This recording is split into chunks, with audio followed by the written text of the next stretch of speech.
Good evening, folks. I want to talk to you about an angry silver investor. Well, really frustrated, not angry, but frustrated silver investor. He's been in it for 2 years, and hasn't been a long time. I've been in it for 2 years as well. But he's frustrated, and that's understandable. I mean, pretty much my investment is average around $17 an ounce or something like that. So it's not really like silver hasn't really gone that much. If you look at the 200-day moving average is at $17, so just over $17. It's 17 what 30 something or something like that. But anyways, I haven't checked lately, but it's around there. So really our investment hasn't made huge moves unless you started a year ago, where of course you would have gotten some nice gains. Now, I bought these 1987 coins from another silver investor who's been in it for 8 years, and he's also frustrated. And a nice coin. They look a little different from the newer ones, but anyways.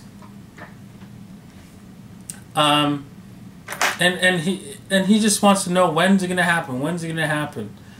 Well, you know what? I don't know. That's the truth, right? And I want to go over what the email message that I sent to one of the original frustrated silver investor, who was only been in it for 2 years.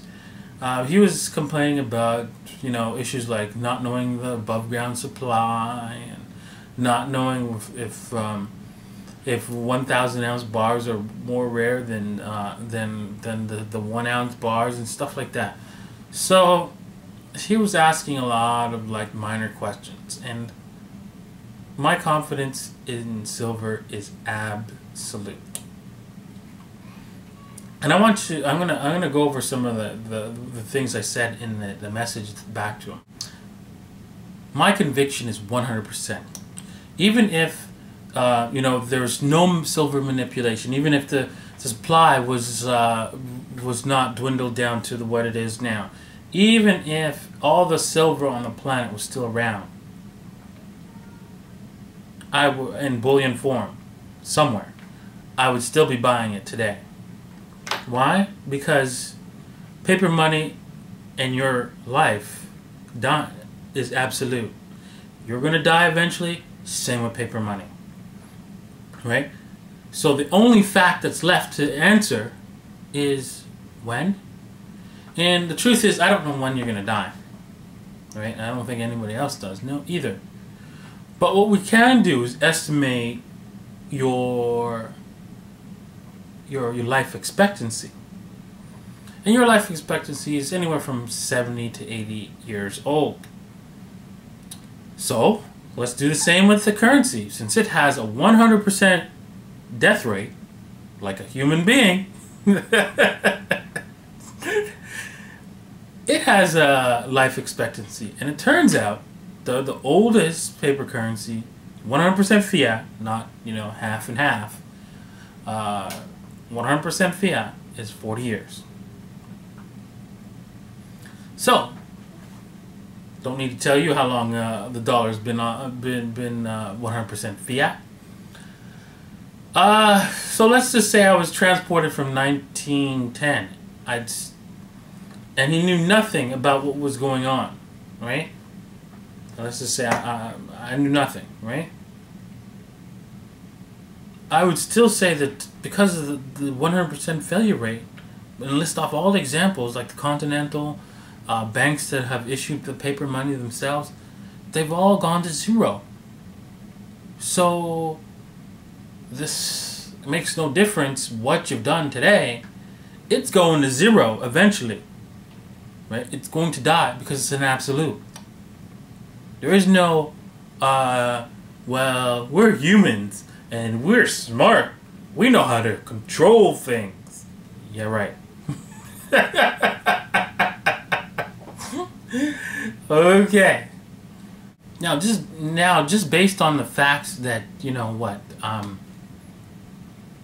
silver is money. It's because it's a real asset, no matter what. Now, forget about all the other things you know. Just assume that it's just silver and everything's here and everything's fine and nothing's wrong. You know that this is real money and not the paper.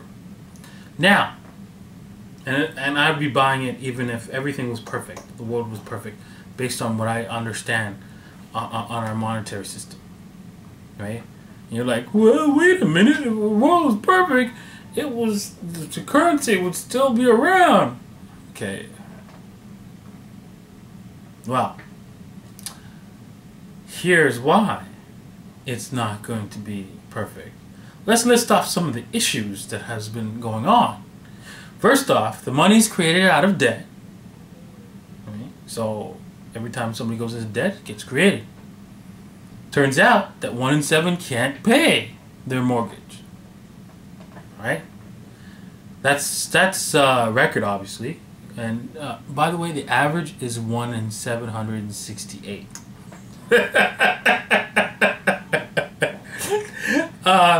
18% can't pay on their credit cards. All cities, counties, states, and are all bankrupt and can't pay, or are on the verge of bankruptcy and can't pay.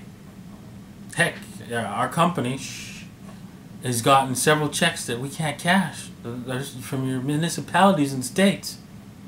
Not allowed to say anything, but we can't. We don't have any money. They're not getting them. They're not getting us the money. Let's see what else. Your federal government is 13 trillion in debt and going into 14 trillion in debt by November. And mind you, the word trillion, since I'm from 1910, was reserved for astronomy.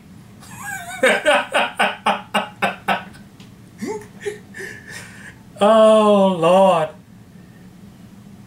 Let's see here. You've got, the federal government's got 107 trillion in unfunded liabilities. Promises that it's made to the public. Now, you don't think they're going to break that promise, do you? When they got a printing press? Why would they break that promise when they could print it up?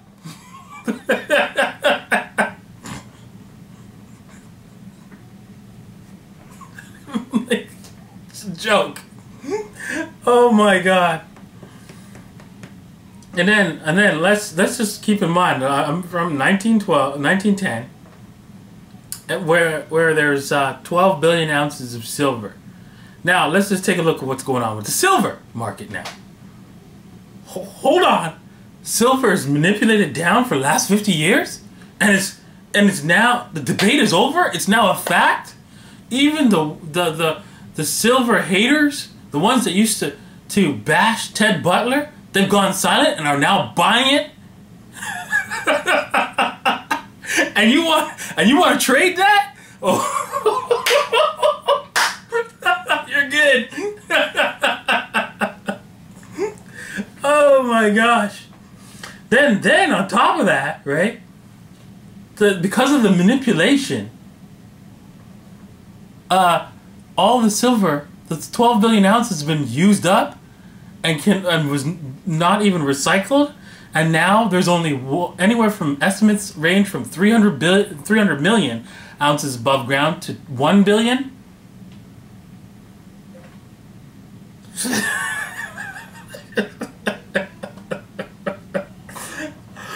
And then on top of that, right, the BIS, right, has a report on silver derivatives at $200 billion worth of silver derivatives. Yet, wait a second, the market cap for silver is only 20 billion a year. So there's only $20 billion going into physical silver a year. That's how much is produced. Yet somehow there's 200 billion being sold in paper. Okay, let's see how that works out. Then on top of that, right, we've got that BIS report does not include what's it called, derivatives at the COMEX and other exchanges around the world, right? Basically, when you buy a futures contract, then finally, hold on, the cream of the crop. This one, I mean, even before the manipulation was real and broke as a true story, Morgan Stanley was sued for not having silver, for selling silver to people and charging them storage, lost, then turned around and said, I don't know, we didn't do anything wrong. This is industry practice. What the hell? Why you suing us?